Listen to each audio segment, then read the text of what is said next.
সবার আগে চলুন অতিরিক্ত করা বলতে ঠিক কি বোঝায় তা বোঝার চেষ্টা করি। নিশ্চয়ই যারা সীমা অতিরিক্ত করে আল্লাহ তাদের ভালোবাসেন না। কিন্তু আমরা সবাই জানি আল্লাহ আজ্জা ওয়া জাল্লা কোরআনে কাফির বা অকৃতজ্ঞদের নিন্দা করেছেন। আল্লাহ আজ্জা ওয়া জাল্লা তাদেরও সমালোচনা করেছেন যারা মুনাফিক এবং শিরকে লিপ্ত। কিন্তু কোরআনে ব্যাপকভাবে আলোচিত আরেকটি দল সম্পর্কে আমরা তেমন কোনো কথা বলি না, তারা হলো মুসরিফিন। প্রসঙ্গত আপনাদের অবগতির জন্য বলছি, সহজ কথায় মুসরিফিন হলো যারা সীমার অতিরিক্ত, প্রয়োজন অতিরিক্ত বা মাত্রাতিরিক্ত কিছু করে। ফেরাউনের জন্য এই পরিভাষাটি ব্যবহার করা হয়েছিল। কোরআনে বলা হয়েছে ওয়া আন্নাল মুসরিফিন হুম আসহাবুন নার, এবং সীমা লঙ্ঘনকারীরাই জাহান্নামী। তাই এটা আসলেই কঠিন একটা শব্দ। যারা অতিরিক্ত করে, মাত্রাতিরিক্ত করে, আর বেশি বা অতিরিক্ত করার বিভিন্ন পর্যায়ে রয়েছে। আল্লাহ তাআলা কোরআনে একজন নবীর উদ্ধৃতি দিয়েছেন যখন তিনি তার সম্প্রদায়কে উদ্দেশ্য করে বলছিলেন ওয়ালা তুতিউ আমরাল মুসরিফিন, এবং তোমরা সীমা লঙ্ঘনকারীদের নির্দেশের আনুগত্য করো না। সুতরাং দেখা যাচ্ছে সীমার অতিরিক্ত করা একটা ঘৃণিত খারাপ গুণ, আর বিষয়টা উপলব্ধি করা গুরুত্বপূর্ণ। আল্লাহ আজ্জা ওয়া জাল্লা আকাশের বর্ণনা দিতে গিয়ে বলেছেন আস-সামাআ রাফাআহা ওয়া ওয়াদাআল মিজান, অর্থাৎ তিনি আকাশকে সমুন্নত করেছেন আর তাতে তিনি পাল্লা স্থাপন করেছেন, ভারসাম্য স্থাপন করেছেন। মানে হলো পৃথিবী, চন্দ্র, সূর্য সবকিছু তার নির্দিষ্ট জায়গায় ভারসাম্যপূর্ণ উপায়ে স্থাপন করা হয়েছে। দিন রাতের সাথে ব্যালেন্স রক্ষা করে চলে।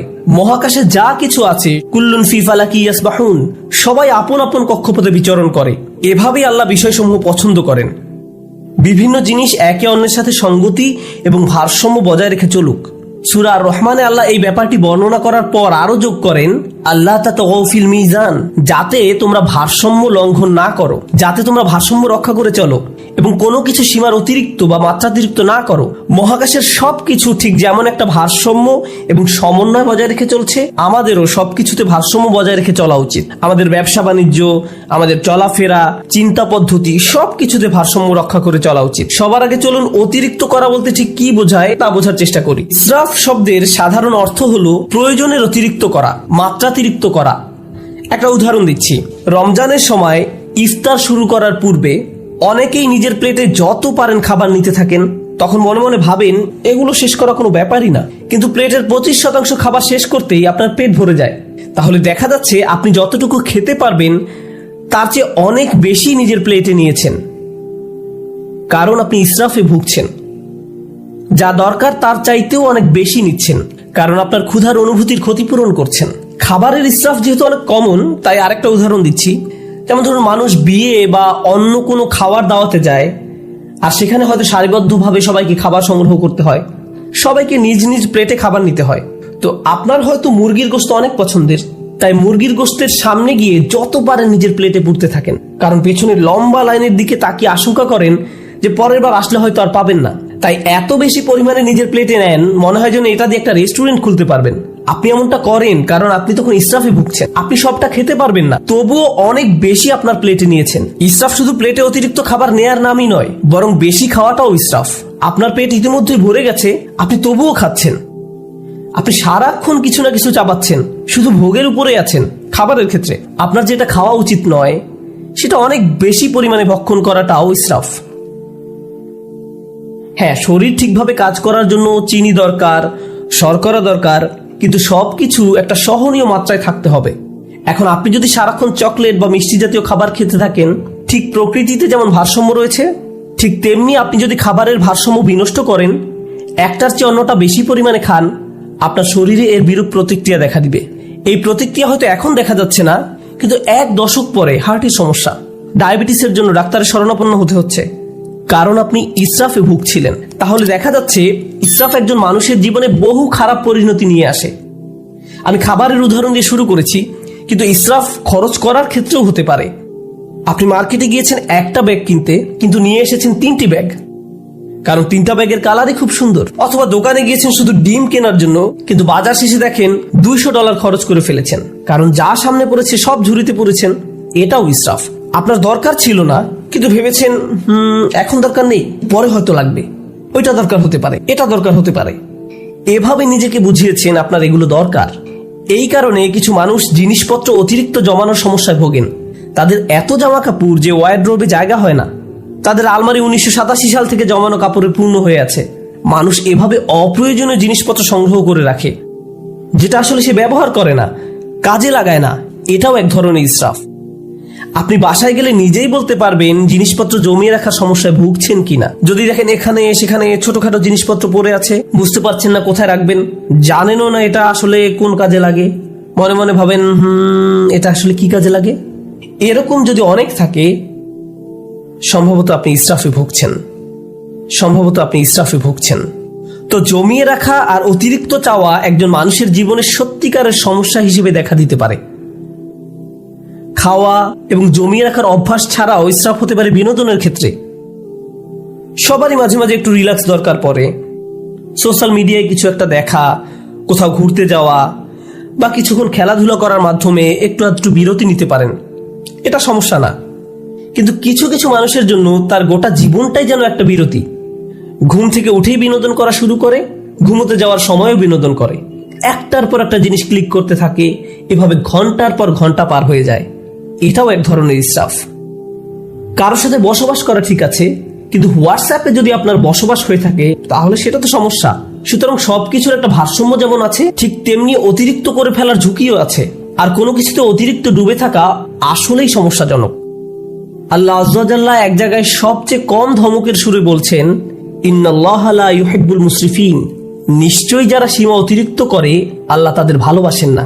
কিন্তু ইসরাফ বিষয়ক যে আয়াতটি আমি আপনাদের সাথে শেয়ার করতে চাই, সূরা ইউনুসের আয়াত, আমি খুতবার শুরুতে আয়াতটি তেলাওয়াত করেছিলাম। বক্তব্য চলাকালে অন্যান্য ইসরাফ সম্পর্কেও আলোকপাত করব ইনশাআল্লাহ।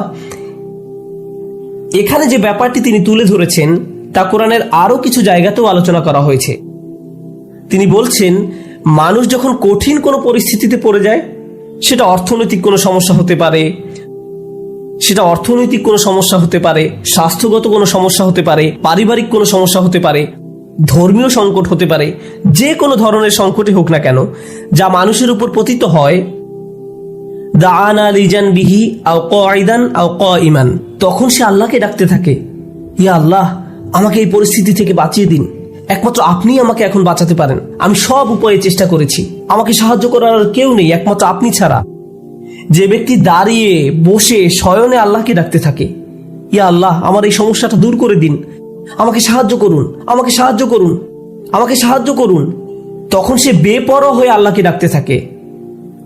ফালাম্মা কাশাফনা আনহু দুররাহ, তারপর যখন আমি তার সেই কষ্ট দূর করে দেই, মাররান কাআল্লাম ইয়াদউনা, তখন সে এমন ভাবে চলতে থাকে মনে হয় যেন তাকে কোনো দুঃখ কষ্ট স্পর্শ করার কারণে সে আমাকে ডাকেইনি। তাহলে দেখা যাচ্ছে, যখন আপনি কোনো সমস্যায় পতিত হন তখন বেপরোয়া হয়ে আল্লাহকে ডাকতে থাকেন, কিন্তু আল্লাহ তাআলা যখন সমস্যাটি সমাধান করে দেন তখন পূর্বাবস্থায় ফিরে যান।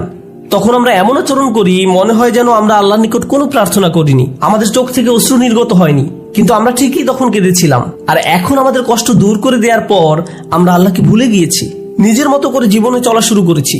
আপনাদের মনে প্রশ্ন আসতে পারে যে এর সাথে তাহলে ইসরাফের সম্পর্ক কি? মনে হচ্ছে এর সাথে ইসরাফের কোনো সম্পর্ক নেই, কিন্তু আল্লাহ যেভাবে এই আয়াতের সমাপ্তি টেনেছেন তার সাথে এর সম্পর্ক রয়েছে। কাযালিকা যুয়িনা লিল মুসরিফিনা মা কানু ইয়ামালুন, এভাবেই যারা সীমার অতিরিক্ত করে তাদের জন্য তাদের কাজকর্মগুলোকে চাকচিক্যময় বানিয়ে দেয়া হয়েছে। এই আয়াতটি আমাদের জীবনের খুবই গোপন একটা বিষয় সম্পর্কে জানান দিচ্ছে। আপনি যদি অমিতব্যয়িতার জিন্দেগি যাপন করেন, সেটা টাকার ক্ষেত্রে হতে পারে, এমন কাজে টাকা ব্যয় করা যেখানে ব্যয় করা উচিত নয়, মাত্রাতিরিক্ত বিনোদন যা সম্পর্কে একটু আগে বলেছি, অতিরিক্ত সামাজিকতা, অর্থাৎ আপনি সব সময় কারো না কারোর সাথে আড্ডা দিয়ে থাকেন, সব সময় বাইরে ঘুরতে যান, বন্ধুদের সাথে মৌজ মাস্তি করতে থাকেন, সব সময় মানুষের সাথে কথা বলে সময় কাটান, ফলে ইবাদত করার যথেষ্ট সময় পান না। আপনি যাই করেন না কেন মাত্রাতিরিক্ত করেন। আপনার জীবনযাপন পদ্ধতি যদি এরকম হয়ে থাকে তাহলে সব সময় বিভিন্ন রকমের সমস্যায় পতিত হবেন, আপনার উপর বিভিন্ন কষ্ট আপতিত হবে। আপনারা যেহেতু পুরুষ, তাই পুরুষদের নিয়ে একটা উদাহরণ দেই। একজন পুরুষ হিসাবে আপনার উপর বিভিন্ন রকমের দায় দায়িত্ব আছে। আপনার বাবা মায়ের প্রতি দায় দায়িত্ব আছে, ভাই বোনের প্রতি দায়িত্ব রয়েছে, আপনার স্ত্রীর প্রতি দায়িত্ব রয়েছে, আপনার সন্তান সন্ততির উপর দায়িত্ব রয়েছে, তার উপর রয়েছে ধর্মীয় দায় দায়িত্ব, চাকরির দায় দায়িত্ব, অর্থনৈতিক দায় দায়িত্ব, বন্ধু বান্ধবের খোঁজ খবর নেয়া, নিজের শরীর ঠিক রাখা সহ নানান রকমের ব্যাপার চারিদিক থেকে প্রতিনিয়ত আপনাকে টানছে। এখন কেউ যদি সিদ্ধান্ত নেয় যে সে সবকিছু ভুলে শুধু তার স্বাস্থ্যের উন্নতি নিয়ে পড়ে থাকবে, পাল্লাটা এখন একদিকে নামিয়ে দিয়েছে। সে হয়তো ভালো স্বাস্থ্য অর্জন করবে ঠিকই, কিন্তু জীবনের অন্যান্য ব্যাপারগুলো তার জন্য নানান রকম সমস্যা বয়ে নিয়ে আসবে। অথবা কেউ বলল আমি শুধু আমার সন্তানদের যত্ন নিব, বাবা মায়ের কথা ভুলে যাব, তাদের কথা ভুলে যান, তাহলেও আপনার জীবনে বহু সমস্যা দেখা দিবে। তাই আমরা যদি একটা ব্যাপারের কুরবানি দিয়ে অন্য ব্যাপারগুলো নিয়ে পড়ে থাকি, সব সময় কিছু না কিছু থাকবে যা আপনার মনোযোগের দাবি জানাবে, যার ভারসাম্য রক্ষা করা প্রয়োজন।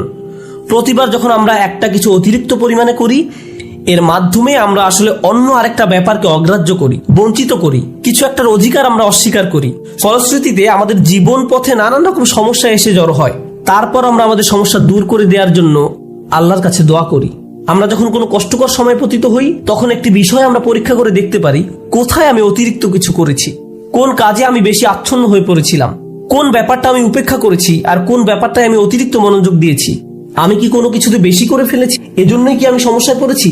যে ভারসাম্য থাকার কথা ছিল সেটা হারিয়ে ফেলার কারণেই কি এমনটা হয়েছে? অতএব এটা আসলে আমাদের ধর্মের অন্যতম একটা মূলনীতি, খুবই শক্তিশালী একটা মূলনীতি। আরেকটা উদাহরণ দিচ্ছি, নিজে নিজে চিন্তা করে দেখুন। আবেগের ক্ষেত্রে অতিরিক্তের সম্ভাবনা রয়েছে। যেমন রাগ হওয়া সাধারণ ব্যাপার, কেউ আপনাকে খারাপ কিছু বললে আপনার রাগ হবে, এটা স্বাভাবিক একটা প্রতিক্রিয়া। এক্ষেত্রে অতিরিক্ত হবে যদি আপনি দিন রাত 24 ঘন্টা মনের মাঝে সেই ক্রোধ পুষে রাখেন, সারাক্ষণ এটা নিয়ে ক্রোধান্বিত থাকেন। একটি পীড়াদায়ক কথা আপনাকে বলা হয়েছিল, আর আপনি কিনা সেই একটি কথা নিয়ে পড়ে রয়েছেন। আপনার চিন্তা ভাবনার সবকিছুতে এটাকে প্রভাব বিস্তার করতে দিয়েছেন। এর ফলে সবকিছুতে আপনার দৃষ্টিভঙ্গি পরিবর্তিত হয়ে গিয়েছে। কোনো কিছুই আপনাকে আর সুখী করে না, ভালো লাগে না। যেসব ব্যাপার আপনাকে কখনোই রাগান্বিত করতো না, সে ব্যাপারগুলো নিয়েও আপনি রেগে যান, সবকিছুতেই আপনি বিরক্তি প্রকাশ করেন। এমনটি যখন ঘটে, তখন আপনার আশেপাশের প্রিয়জনরা এর ফলে কষ্ট পায়। সুতরাং ধারাবাহিক একটা প্রতিক্রিয়া শুরু হয় এবং আপনি নিজেই একটা কষ্টে পতিত হন। কারণ একটা অনুভূতির ক্ষেত্রে আপনি ইসরাফ করেছেন, অনেক দূরে চলে গিয়েছেন। অন্য অনুভূতির ক্ষেত্রেও একই ব্যাপার ঘটেছে। যেমন মজা করা, কৌতুক করা বা মজা করা স্বাভাবিক আচরণ, কিন্তু আপনি যদি সারাক্ষণ হাসি ঠাট্টা করতে থাকেন, শেষে হয়তো কাউকে মনে কষ্ট দিয়ে বসবেন, কোনো কিছুতেই সিরিয়াস হতে পারবেন না। গুরুত্বপূর্ণ কিছু বলা হলো আর আপনি কিনা এটা নিয়ে মশকরা করতে থাকবেন। এর ফলে আপনি অন্য মানুষদের অনুভূতি উপলব্ধি করতে পারছেন না, তাদের প্রয়োজনটা আপনি বুঝতে পারছেন না। তাহলে ইসরাফ একজন মানুষের জীবনে বহু সমস্যা তৈরি করে। ইসরাফ নিয়ে আমার প্রিয় একটা দোয়া, যেটা সূরা আল ইমরানে এসেছে। আমি বহু কারণে এই দোয়াটি পছন্দ করি। তার একটি কারণ হলো, আল্লাহ আযজা ওয়া জাল্লা এমন কিছু মানুষের প্রশংসা করেছেন যারা রাসূলুল্লাহ সাল্লাল্লাহু আলাইহি সাল্লামের আগমনের বহু শতাব্দী পূর্বে তাদের নিজেদের নবীর সাথে নিয়ে আল্লাহ রাস্তায় যুদ্ধ করত। সেই মানুষদের নিজেদের নবী ছিল এবং তাদেরকে আল্লাহ রাস্তায় জীবন বিলাতে আহ্বান জানানো হতো। যুদ্ধে যাওয়ার পূর্বে তারা এই দোয়াটি করত, وما كان قولهم إلا أن قالوا রব্বানা ইগফির লানা যুনুবানা ওয়া ইসরাফানা ফি আমরিনা ওয়া সাব্বিত আকদামানা ওয়ানসুরনা আলাল কওমিল কাফিরিন। চারটা বিষয় চেয়ে তারা আল্লাহর নিকট দোয়া করত হাজার হাজার বছর পূর্বে। আল্লাহ দেখলেন এই দোয়াটি এতটাই কালোত্তীর্ণ এবং মূল্যবান যে তিনি দোয়াটিকে কোরআনের অংশ করে দিলেন। প্রথমত আল্লাহর রাস্তায় যুদ্ধ করা এই মানুষগুলো বলতো, হে আল্লাহ, আমাদের পাপগুলো ক্ষমা করে দিন। রব্বানা ইগফির লানা যুনুবানা, রব্বানা ইগফির লানা যুনুবানা, আমাদের ভুলগুলো, আমাদের লজ্জাজনক কাজগুলো ঢেকে দিন। দ্বিতীয়ত ইসরাফানা ফি আমরিনা, এবং বিভিন্ন কাজে কর্মে আমাদের যে বাড়াবাড়িগুলো রয়েছে তাও ঢেকে দিন। জীবনের বিভিন্ন ক্ষেত্রে প্রতিটি সিদ্ধান্ত নেওয়ার সময় যে বাড়াবাড়িগুলো করেছি, সীমার অতিরিক্ত যা কিছু করেছি, সেগুলো মাফ করে দিন। তাহলে তারা তাদের পাপগুলোকে একটা সমস্যা হিসেবে দেখলেন এবং কাজে বাড়াবাড়িগুলোকে আরেকটা সমস্যা হিসেবে দেখলেন। জানেন, দিন পালন করার ক্ষেত্রে অতিরিক্ত করার সমস্যা দেখা দিতে পারে। কোরআন আমাদেরকে বলছে, লা তাগলু ফি দীনিকুম, তোমরা দিনের ব্যাপারে বাড়াবাড়ি করো না। দিন পালনের ক্ষেত্রে কিভাবে বাড়াবাড়ি হয়? যেমন একজন বলল, আমি কোরআন শিখতে চাই। আমি বললাম, চমৎকার, খুবই খুশি যে তুমি কোরআন শিখতে চাইছো। সে বলল, না, আমি দিনরাত 24 ঘন্টা কোরআন পড়তে চাই। আমি বললাম, একটু থামো, তোমার ফ্যামিলি আছে, তাদের প্রতি তোমার দায়িত্ব কর্তব্য রয়েছে, তোমার চাকরি আছে, তোমাকে তোমার ছেলে মেয়েদের দেখাশোনা করতে হবে, তোমার স্বামী বা স্ত্রীর জন্য সময় ব্যয় করতে হবে। না না, আমি শুধু আল্লাহর কালাম শিখতে চাই, আল্লাহর কালাম আমার জন্য যথেষ্ট, আল্লাহ তাদের দেখাশোনা করবে। আমি বললাম, যে বইটা তুমি সারাদিন পড়ছো সেটাই তোমাকে এই দায় দায়িত্বগুলো পালন করার কথা বলছে। এভাবেও ইসরাফ ঘটে। একবার একদল বোনের সাথে আমার সাক্ষাৎ হয় যারা কোরআন অধ্যয়নে প্রচুর সময় ব্যয় করতেন। তারা দিনে হয়তো 16-17 ঘন্টা সময় ব্যয় করতেন কোরআন অধ্যয়নে। সে সময় দারুণ একটা ব্যাপার ঘটে। আমি তাদের উদ্দেশ্যে বক্তব্য দেওয়ার পূর্বে তাদের গ্রুপের একজনের মেয়ে এসে আমার সাথে দেখা করে। সে বলে, আপনি এখন এই গ্রুপের উদ্দেশ্যে বক্তব্য দিবেন? আমার আম্মু এই দলের সদস্য, আপনি কি একটু তাদের থামতে বলবেন? আমি বললাম, কি? সে বলল, কারণ আমি আমার আম্মুকে খুব মিস করি, তার সাথে আমার খুবই কম দেখা হয়। তিনি সব সময় পড়ালেখা করেন, বাসায় থাকলেও তার কানে হেডফোন থাকে এবং বলেন, আমাকে ডিস্টার্ব করো না। তিনি কোরআনের শব্দ পড়ায়, ব্যাখ্যা পড়ায় সব সময় ব্যস্ত থাকেন। আমি আশা করছি আপনি এই ব্যাপারে তাকে কিছু বলবেন। জানেন সবচেয়ে ভয়ঙ্কর ব্যাপার কি ছিল? সে আরো বলেছিল, আমার মায়ের কারণে আমার এখন আর কোরআন পড়ার কোনো আগ্রহ নেই। তারপর আমি যখন তাদের সামনে কথা বলতে গেলাম, আমি এই মেয়েটি সম্পর্কে কিছুই বললাম না। আমি বললাম, চলুন আজকে সবাই মিলে কিছু আয়াত অধ্যয়ন করি। তারপর আমরা কয়েকটি আয়াত পড়লাম। তার মাঝে কয়েকটি আয়াত ছিল, ওয়া ইলাস সামাই কাইফা রুফিআত ওয়া ইলাল জিবালি কাইফা নুসিবাত, এবং আকাশের দিকে কি লক্ষ্য করে দেখো না কিভাবে সেটা উঁচু করা হয়েছে, আর পাহাড়ের দিকে কি দেখো না কিভাবে তা স্থাপন করা হয়েছে। তারপর আমি জিজ্ঞেস করলাম, আপনাদের কে কে এই আয়াতগুলো অধ্যয়ন করেছেন? সবাই হাত তুলল। তারপর বললাম, আপনাদের কে কে পাহাড় পর্বত দেখেছেন? আপনাদের কে কে রাতের আকাশে তারা দেখেন? এমনটা করেছেন কখনো? তারা বলল, না না, আমাদের তো কোরআন পড়তে হবে। কিন্তু সেই কোরআনই তো আপনাদেরকে এসব করতে বলছে। কিন্তু কোরআনেই আফালাম ইয়াসিরু ফিল আরদ, তারা কি জমিনে ভ্রমণ করেনি? তারা কি আল্লাহ সুন্দর সৃষ্টি দেখেনি? আপনারা এই সম্পর্কে পড়তে চান কিন্তু কাজটি করতে চান না। অথচ আল্লাহ বলছেন বাহিরের পৃথিবী দেখার জন্য। অন্য কথা, এমনকি ধর্মীয় কাজে অতিরিক্ত করার সম্ভাবনা থাকে। এটা পরিহাসের ব্যাপার যে মানুষ কোরআন পড়ছে আবার একই সময় কোরআনের নির্দেশনাকে উপেক্ষা করছে। এমনটাও ঘটতে পারে। ইসরাফ আমাদের আবেগের বেলায় ঘটতে পারে। আমি সক্রিয় আবেগ, রাগের ব্যাপারে আগে কথা বলেছিলাম। ইসরাফ কিন্তু নিষ্ক্রিয় আবেগ, যেমন চুপ থাকার ক্ষেত্রেও ঘটতে পারে। যেমন ধরুন, কেউ হয়তো আপনার প্রতি বা আপনার পরিবারের কারো প্রতি অন্যায় করেছে, তখন আপনি ভাবলেন আমার ধৈর্য ধারণ করা উচিত, চুপ থাকা উচিত। এখন আপনার এই চুপ থাকার কারণে অন্যায়কারী একটার পর একটা অন্যায় করেই যাচ্ছে। আপনি ভাবছেন আমার ধৈর্যের পরীক্ষা হচ্ছে, আমাকে আরো বেশি চুপ থাকতে হবে। আপনার এই চুপ থাকার কারণে অন্যায় করার পরিমাণ এখন আরো 10 গুণ বৃদ্ধি পেয়েছে। আপনি এখানে ইসরাফ করেছেন। আপনার চিৎকার চেঁচামেচি করার দরকার নেই, আবার ব্যাপারটা নিয়ে অজ্ঞ থাকারও কথা নয়। আপনার তো অন্তত পক্ষে সত্যটা মুখ দিয়ে বলার দরকার ছিল, কালোকে কালো বলার দরকার ছিল, যা সত্যি তা বলা উচিত ছিল। ওয়াতাওয়াসাউ বিল হক বলতে তো এটাই বোঝায় তারা একে অন্যকে সত্যের উপদেশ দেয়। বিষয়টা যেমন তাকে তেমনই বলা উচিত ছিল। যদি অন্যায় হয়ে থাকে, অন্যায় বলতে হবে, সরি মা, এটা ঠিক নয়, সরি বাবা, এটা ভুল, সরি আমার স্বামী বা স্ত্রী, তুমি ঠিক কাজ করনি। অন্যায় করলে বলতে হবে। আপনি যদি এই কাজটি না করেন, তাহলে আপনি নিজের বিরুদ্ধে ইসরাফ করলেন বা অন্য কারো বিরুদ্ধে করলেন। তাহলে দেখা যাচ্ছে স্থান, কাল, পাত্র ভেদে ইসরাফ বিভিন্নভাবে প্রকাশ পেতে পারে। আমি আপনাদের সকল ক্ষেত্রের উদাহরণ দিতে পারবো না। আপনাকে আপনার নিজের জীবনের দিকে সতর্ক দৃষ্টি ফেলতে হবে। কোথায় আমি অনেক বেশি করছি আর কোথায় আমি যথেষ্ট পরিমাণ করছি না, কোন জায়গা থেকে আমি ফোকাস কমিয়ে ফেলেছি। এমনকি ভালোবাসার ক্ষেত্রেও ইসরাফ ঘটতে পারে। আপনি কাউকে নিয়ে অতিরিক্ত মাত্রায় আচ্ছন্ন হয়ে পড়েন, অতিরিক্ত পরিমাণ ডুবে থাকেন। মা তার সন্তানের প্রতি মাত্রাতিরিক্ত আসক্ত হয়ে পড়ে। সব সময় সে তার ছেলের চিন্তায় মশগুল থাকে। কি করছে এখন, কি খেয়েছো, ভালোভাবে ঘুমিয়েছো, তুমি কি এখনো অফিসে, বাসায় আসবে কখন, বাসায় আসছো না কেন। সারাক্ষণ ছেলের চিন্তা তাকে ব্যস্ত করে রাখে। কোনো মা যদি এমনটা করে, তাহলে সে তার স্বামীর প্রতি কর্তব্য পালন করতে পারবে না। তাহলে সালাতে যেভাবে তার মনোযোগ রাখার কথা ছিল রাখতে পারবে না। তাহলে সে তার নিজের স্বাস্থ্যের যত্ন নেওয়ারও সময় পাবে না। এক্ষেত্রেও আমরা একই পরিণতি দেখতে পাচ্ছি। আপনি যখন একদিকে মাত্রাতিরিক্ত মনোযোগ দিবেন, তখন অন্য দিকগুলোর ভারসাম্য নষ্ট হবে। আর এই ভারসাম্য ঠিক রাখা সহজ ব্যাপার নয়। এজন্যই এই দোয়ার কথাগুলো আসলেই তাৎপর্যপূর্ণ। প্রথমে আমরা আল্লাহর কাছে আমাদের গুনাহ মাফের জন্য দোয়া করছি, তারপর আমরা দোয়া করছি আমাদের কাজকর্মে বাড়াবাড়িগুলো ঢেকে দেওয়ার জন্য।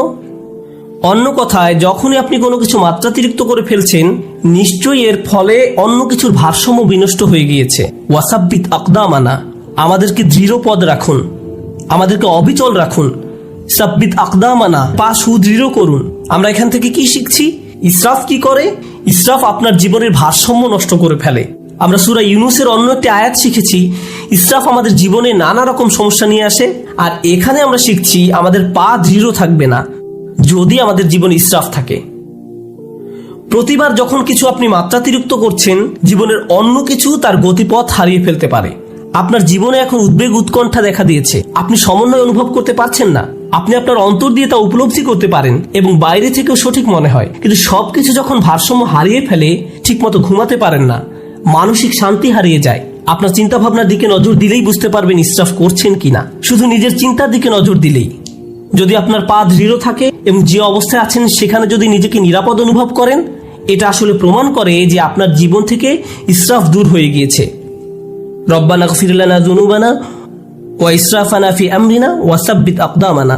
সবশেষ যেহেতু আপনি আপনার জায়গায় অবিচল আছেন, এজন্য অনসুরনা আলাল কওমিল কাফিরিন, আমাদেরকে কাফেরদের মোকাবেলায় সাহায্য করুন। আল্লাহ মানুষদের প্রার্থনার কথাগুলো বর্ণনা করেছেন।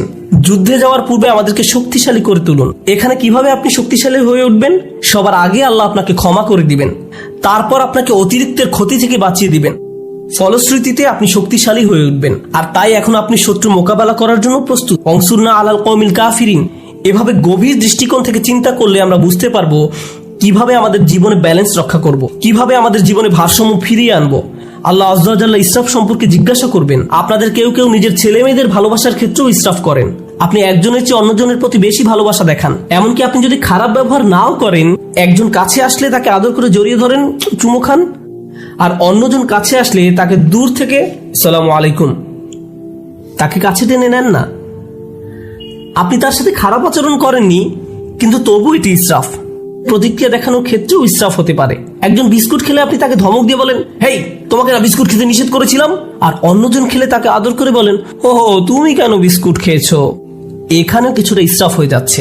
আপনার এমন আচরণ ভবিষ্যতে দুইজনের মাঝে সমস্যা তৈরি করবে। সে আপনার প্রতি ক্রুদ্ধ হবে না, সে রাগ দেখাবে তার ভাইয়ের প্রতি। তারপর আপনি ভাবেন তারা এভাবে মারামারি করে কেন? তারা পরস্পর মারামারি করছে আপনার ইসরাফের কারণে। আপনি এটা তৈরি করেছেন, আপনি এই সমস্যা তৈরি করেছেন। সুতরাং আমি এবং আপনি যেভাবে চলাফেরা করি, যেভাবে মানুষের সাথে আচার ব্যবহার করি, অন্যদের সাথে আবেগের দিক থেকে যেভাবে আচরণ করি, আমাদের মনের অবস্থা কেমন থাকে, এই সবগুলো বিষয় পুনরায় পরীক্ষা করে দেখতে হবে, যেন আমরা ইসরাফ করা মানুষে পরিণত না হই। কারণ আল্লাহ সুবহানাহু ওয়া তাআলা ইসরাফ করা মানুষদেরকে ভালোবাসেন না। এজন্যই আল্লাহ বলছেন, লা তুতিউ আমরাল মুসরিফিন, যারা সীমার অতিরিক্ত করে তাদের সিদ্ধান্তের অনুসরণ করো না।